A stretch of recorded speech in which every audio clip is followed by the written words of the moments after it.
Hey guys, welcome back to the show. I am Captain Foley. And I'm Connor Coggins, and we are looking at Discovery once again. It rolls along by in multiple universes, and we like to theorise and think, and kind of think ahead and see where it may be going, because, you know, they're trying to cut the universes as well.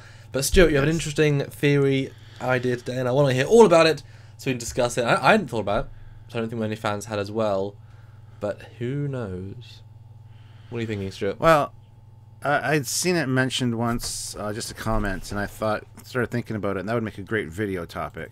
Okay. And that is the fact that in the Mirror universe, in Mirror, the Yes. TOS episode, we see something called the Tantalus device, the Tantalus field. Yes. Which is a button in Kirk's quarters, which basically, for some reason, there's floating cameras around the ship. I guess they're just on whatever. Stuff they don't have on Sensors. Discovery, because they didn't see Sensors. people getting killed and... Exactly. They installed it because of that. Yeah, it's the Mirror Universe. But so- anyway, you follow a particular person you don't like, you push a button, and they just disappear. They blink out into nothingness. Now, the thinking is, the Mirror Universe Stamets, we know, is using the mycelium network. He is experimenting with it. He is an astromycologist, whatever they're called. And he's been working in his lab on the Emperor's ship. So he has access to the network, but they don't have a Spore drive, so they're not using it for moving a ship. Yep. Could it be that, as you speculated in other episodes, that they're using it to develop a weapon of some sort, and that weapon eventually becomes the Tantalus field, or the Tantalus device, just on a much smaller scale? Maybe they can't upscale it the way they wanted to. Something happens in the 10 years between Stamets and Kirk, that Kirk gets a hold of it, it gets out of the Emperor's hands somehow. And it actually winks people from one place to another within the network, whether that be another dimension, right. another location, just space, another planet, another Okay. galaxy. Because are they dead? We don't know. They just disappear. That's So it interesting. ties in with the mycelium network somewhat that way. And I just thought it was a fascinating idea. And it does make sense, because the Tantalus field's never really explained. I think it's explained that he got it from an alien captain or something. I think it was like a scientist that he then killed. I seem to remember. Yes. Yeah, something like that. So I need to do more research on it, but I just wanted to talk about it real quick and see what you thought about that theory.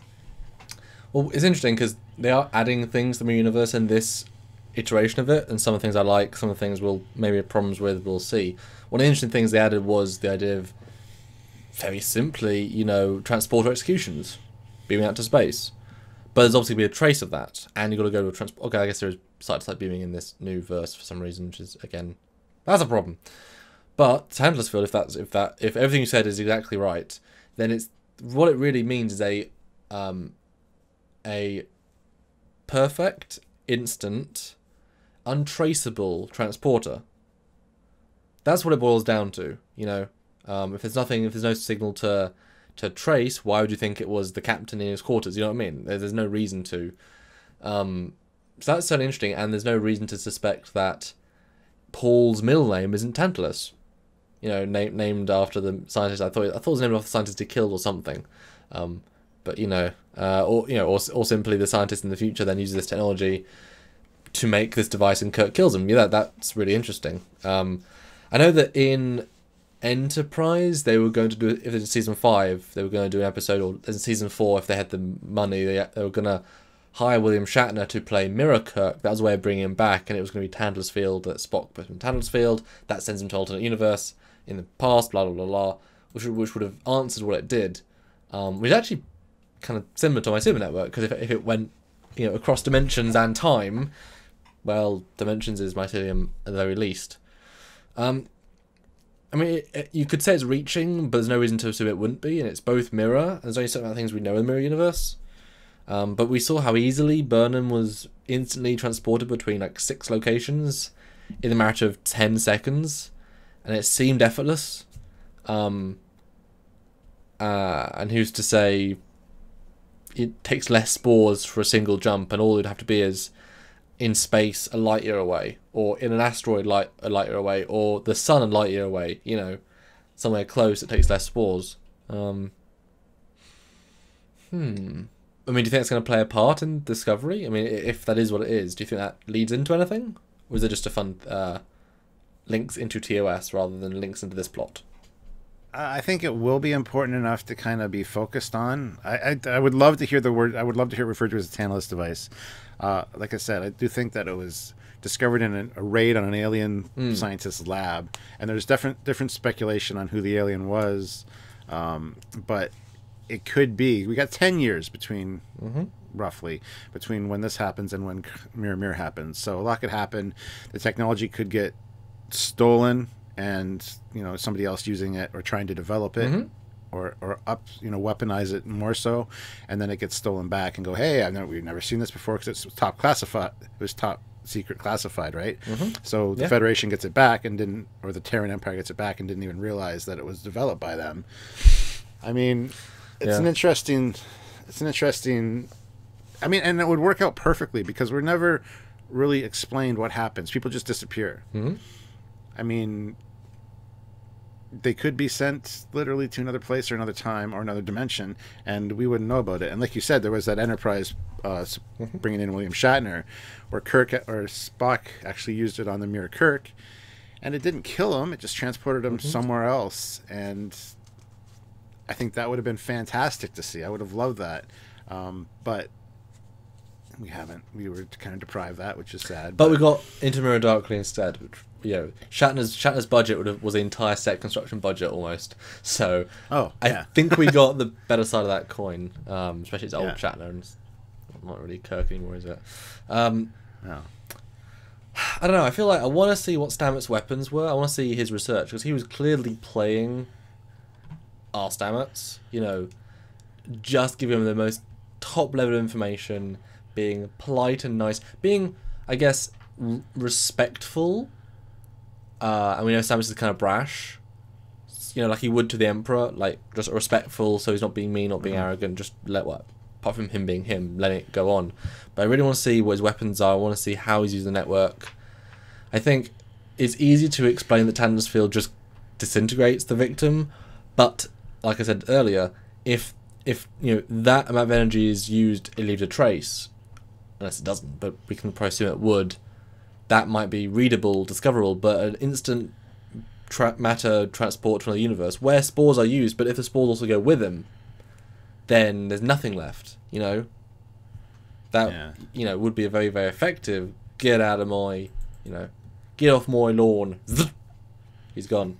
Yeah. I like the idea of it being tied in, because it is this mysterious technology that just, make something disappear from one place to another.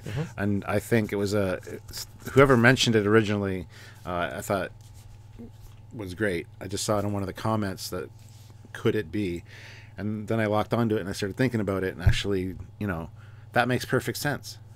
And if they could tie that in somehow by having Stamets' name be Tantalus, or having the person working under him named Tantalus, or somebody that kills Stamets to take the credit for the device. Such a throwaway line as well. Mr. Tantalus. Oh. Yeah. Like, it would be cool to have Stamets say to the Emperors, the technology's a failure. We can't do anything with it for whatever reason. And then turns around, gets stabbed. And it's like, wow. Now the Empress doesn't even think it works. So I can take this research and do what I want with it. I mean, that would be brilliant. That'd be a brilliant little nod and twist plot at the same time. And I think fans would really like it. But is it fan service? Maybe a little. But it also works. It links in the two things we've been given: mycelium teleportation and Mirror Universe Tantalus as a Mirror Universe. I mean, could that be the way we get rid of Giorgio? Could that be the way that Could it be that's how the Discovery gets back? They use the Tantalus field to send the Discovery back to our reality. Well, then maybe everybody gets sent to space in our Actually, reality. that's an interesting question. That's a double interesting question. So, if you recall, they could use the Spore drive without Stamets or whatever for small jumps, and I guess the Glenn used he's a tardigrade, but they could still do a jump, and they still managed to send Burnham across the galaxy. Why the hell can't they send single people back? If the technology exists in a lab to send a single person anywhere in the galaxy, why are they still using beaming? Why are they still using... I'm assuming you have to have the coordinates, but we've seen this technology work. Okay, they need spores left, but they had spores that were doing spore treatment. Well, and why couldn't you just re-alter the coordinates? I suppose they need the navigator to do it. But if they've already got the information of the universes and how they went through and the data, why can't they send a person back? Is that even that advanced if they did it for Burnham in our galaxy without any real effort? Well, the scene you're talking about where she's in the cube there, and he's showing her all the different places, is she really there, or are they just getting projections of it through the network? I don't think that she's actually going there because she's still in the cube. Well, I don't know if it might be physically possible to transport the person. But we're seeing from her perspective, though. It's like when you see a transporter, when you see Barclay inside the transporter, he's in a fuzz, the world's changing around him. But That's not how I took it, though. Okay, I took it as like she's still in flux. She's still in the Sporean, like Could she's be. there, but she's obviously in both places because they haven't committed to send her. She's out of phase. She's out of phase, so Yeah, she's there, but well, she's not visible. She's mid teleportation. Obviously, don't want to leave her there. I think that's a little too dangerous. I think it was more of a like Glim- looking at these places through the network and visualizing The thing it, is but that- not really being there. Mate, again this technology. Well, then why can't they open a visual doorway to Romulus and see what's happening in the Senate? Exactly. When you invent high powerful stuff with no limitations, really, I mean, these things are so important. I mean, Star Trek is so based on technology and what it can and can't do. It's like when Voyager introduced tri-cobalt warheads that could destroy a thing without build more. You know what I mean. Things when you introduce them are really important, or slipstream or transwarp. You know, once you introduce it once, it's a thing that exists, and you've got to really be careful. You know, because it adds to this tapestry. As soon as you make something canon, it becomes part of this universe. And now we know this spore drive can do things that are really, really amazing, or for negative things. But like you say, if Stamets, Mirror Stamets, I'm not calling him evil because evil's relative. Yeah, Mirror Stamets. If we know that at least you can see a glimpse of an alternate reality, maybe he then said, well, we can do that. An alternate place. We can do that. Let's make it so we can transport one person. Let's make that the goal. Because then we can send a single spy. We can kill anybody anywhere. Theoretically, could we spore an assassin to Kronos, use a spore drive to make a window, and then spore someone else off Kronos somewhere else? Like, do you have to be inside a spore network chamber to be able to do that transportation? So it's only a one-way system, which would make any sort of mission really dangerous, unless it's an execution device, which I'm sure Georgiou would be like. But then if it has to be in the chamber, that makes it pretty pointless. Yeah. But then you've got the Kirk's evolution, which is you can teleport anybody inside your ship. You just can't tell them. You can't tell where they're going. Well, yeah, but it's a safe one man, so that would feel like an evolution. You know, you don't have to be in the chamber. You don't have to have visible spores, and it's controllable. You know. Yeah. I don't know. I think it's an interesting concept, and I'm sure a lot of people have ideas out there about it. So, I'd love to hear your thoughts and comments down below for sure about this. What do you guys think? Be an interesting hat out of the bag, you know, linking to one of the only like really new bits of canon added in Mirror, you know, like Mirror Universe and this new field they have. Everything else is pretty much the same thing, but a mirror image, you know. It'd be interesting to use that for sure. Yeah. So let us know what you guys think in the comments below, and Another funny idea. go. What if we Go. reveal that Paul Stamets did marry Hugh? I guess he couldn't take his name. I guess it would have been Culber. But wouldn't it be funny if they both named Culber, and then it'd been the Mirror Universe, it's Paul Tantalus, because he didn't change his name. That'd have been funny. That would have been funny. Paul and Hugh Stamets, or Culber, and then, but okay, got separate names. Anyway, I want to hear the word of the name Tantalus in the next episode of Discovery, is what I'm saying. But what do you guys think? Is that something you'd like to see? What are your thoughts? What are your theories about the Tantalus device? And let us know in the comments below. Don't forget to subscribe to the channel, like this video, and head on over to Facebook, where you can click on our Facebook page. There's a lot of great discussions on tech and ships over there all the time, and it's a great community, so go join that if you don't know about it. And yeah, if you want to help us out, You can share this video around, or Samuel has another way. Yes, you can actually support us directly, because everything takes money to pay the bills, and the bills keep going, but your support needs to keep going too. Every bit of support we get in any platform, either being sharing or financial, makes a huge difference. Either support us on Patreon, think of it as a Netflix or a Hulu or an Amazon just for us, but it guarantees that we can create content continuously every day when Discovery's out, every week. You know, we haven't missed a Saturday in 3 years. We want to keep that going, but we need your direct support.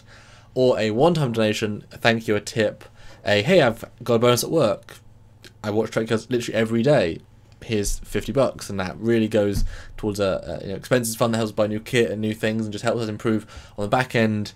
All makes a difference. So if you can support us directly, please do, and thank you in advance. So until next time, guys, here's the captain. And he is Commander Cockings. And go. I'll try not to push the little Tantalus button. No, Disappear. Good right. No, don't touch. Okay. Bye, Bye, guys.